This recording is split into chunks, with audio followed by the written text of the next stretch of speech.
for the vast majority of us, there's a mechanism that we have built into us that says things should be different. Maybe there's something in your life you want to be free of. Maybe there's something in your life you want to aspire to or achieve. Maybe, like most of us, you look around and you see the mess and the chaos and the pain and the turmoil in the world around us, and you think, how much longer can it go on? Surely things need to change. I know the Liverpool fans in the room know what I'm talking about. I couldn't resist, I'm sorry. And I think for a lot of us, at this time of year specifically, it can act like a bit of an indicator for where we're at in our lives, can't it?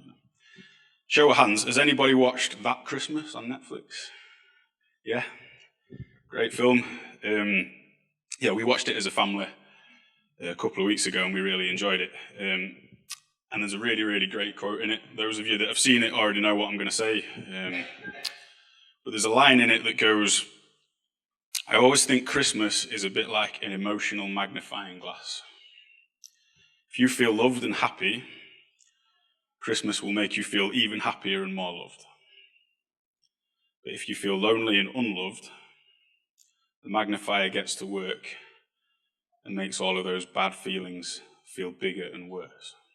And I think similarly for the things in our lives that we wish would change, that Christmas, New Year sort of period, that kind of transient feeling that we get when it comes around, can often magnify the things in our lives or the things in the wider world that we wish would be different. So the $1 million question is then, what can we do about it? Obama said famously, we are the change we seek.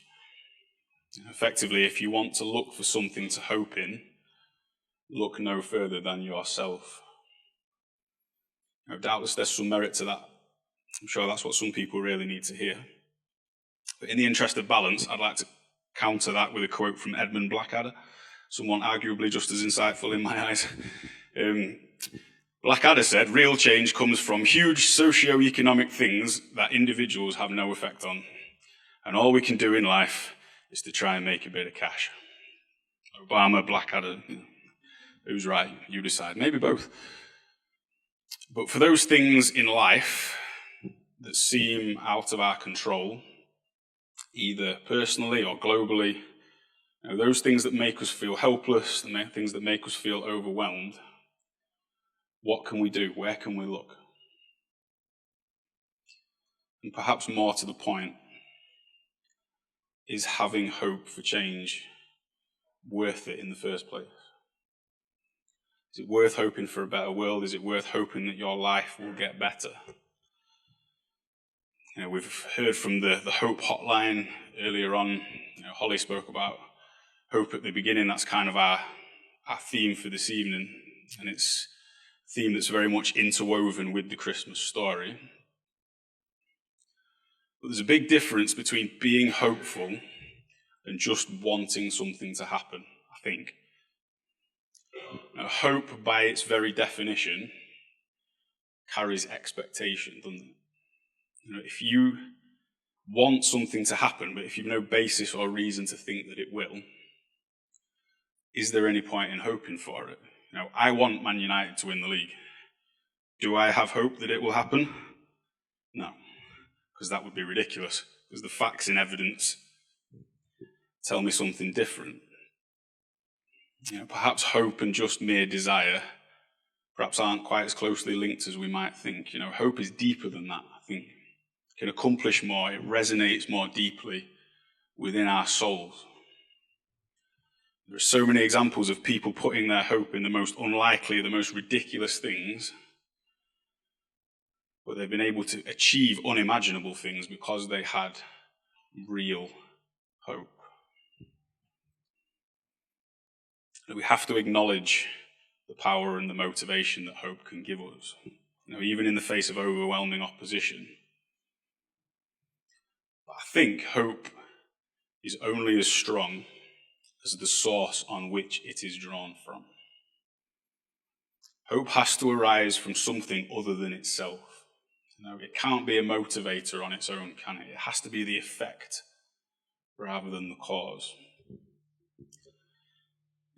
Without wanting to question Mr. Obama too much, is it enough for us to hope simply in ourselves and each other? Can we find the ultimate solution that we crave in doing this? Or is there an alternative? If you just bear with me for a couple of moments and come with me back to the story of the first Christmas and those few verses that Martha read for us. And we're introduced in Luke chapter 2 to a guy called Simeon. Now, I feel for Simeon a little bit because he does not get much airtime in the Christmas story normally. For some of you, this is the first time you've heard of him. Now, I think the donkey and the dormouse in the stable probably get more airplay than Simeon does, I would have thought.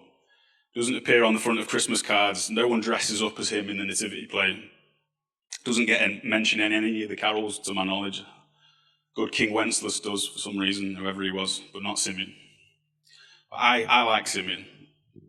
And the reason why I want to talk about him, quite simply, is because he was a hopeful guy. He was a little bit like John Mayer. He was waiting on the world to change.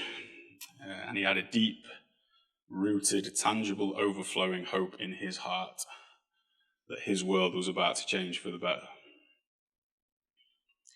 So what we have to understand about this time in history when the birth of Jesus happened was that the nation of Israel, where this story takes place, and the people that lived there, they weren't in a great spot.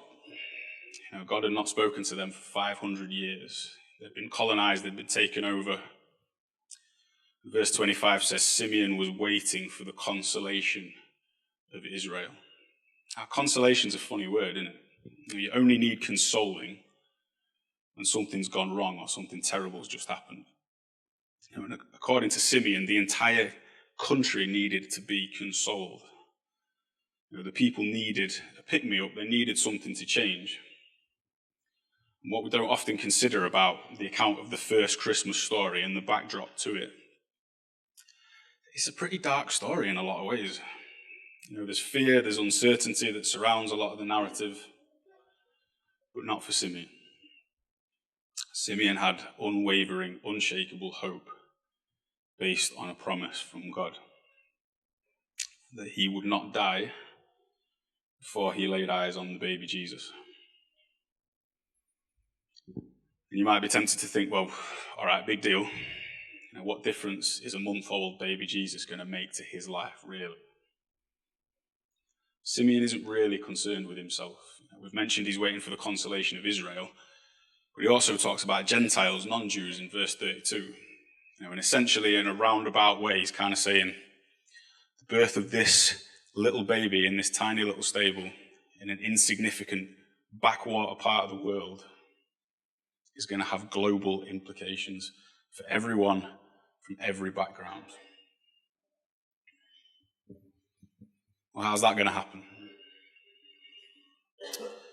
Well, this little story reaches its crescendo when Simeon is presented with the baby Jesus in the temple, and he declares, "My eyes have seen your salvation.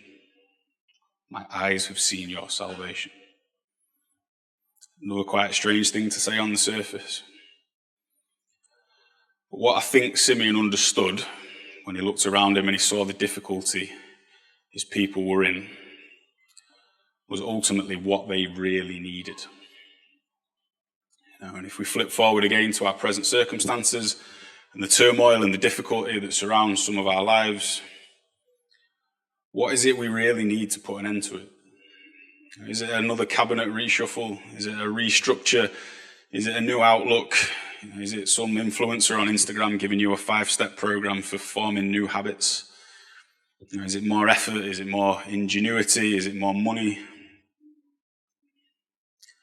Or do we just need to be saved? Is it possible we don't have all the answers? Is it possible that maybe we can't lift ourselves out of the mess that we are in? And is it possible that the only way we can get out is through the intervention of somebody else? How much have we advanced as a species over the last 150, 200 years. We've learned to fly. We've cured diseases that no one thought possible. We've been to the moon, broken the sound barrier. You'd like to think that if it was possible for us to bring about this lasting utopia that we crave, surely we'd have done it by now, would we not? But our world is still broken. Our lives are still broken, arguably more broken than they were before. What was the thing that gave Simeon the ultimate peace he'd been waiting his whole life for? He hadn't waited his whole life to see a little baby. He'd waited his whole life to see the salvation of God for himself and his people, brought about through Jesus Christ. That's what the name Jesus means, to save. This was Simeon's hope. Now, at this point, you'd probably be within your rights to say to me, well, all right, Joe, Jesus was born 2,000 years ago. The world is still a mess. So he hasn't solved much, has he? And in one sense, you'd be right. Jesus never claimed that his purpose was to come and achieve heaven on earth and solve everybody's problems. He said to his closest followers, in this world you will have trouble and hardship and difficulty. Things will not always go the way you want. But rather than coming to create change through being kind of progressive and revolutionary and forward-thinking, ultimately the message of hope at Christmas was that Jesus was born, lived, and died to provide us with a way back. A way back to our Creator, a way back home. And Lucy read a little bit of Ephesians to us while we were singing that song. She read that we were created to be like God, created to be with him. But we aren't anymore.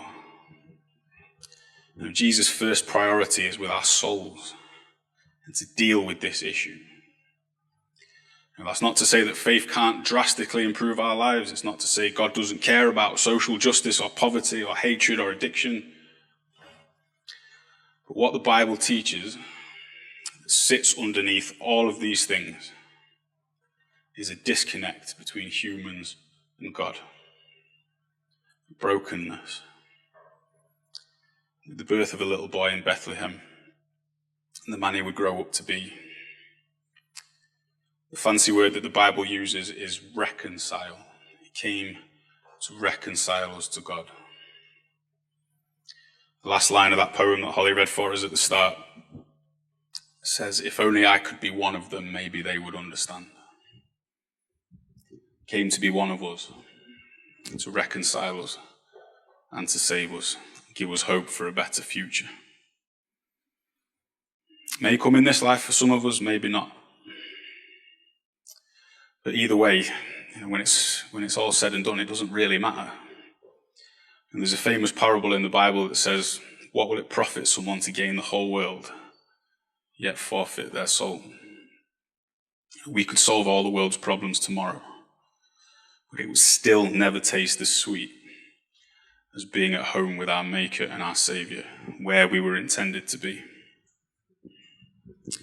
The last song we're going to sing in a couple of seconds is called Waymaker. This is why we have hope. This is why we have Christmas in a lot of ways. He was born to make a way that we could follow, which leads home and leads to ultimate joy.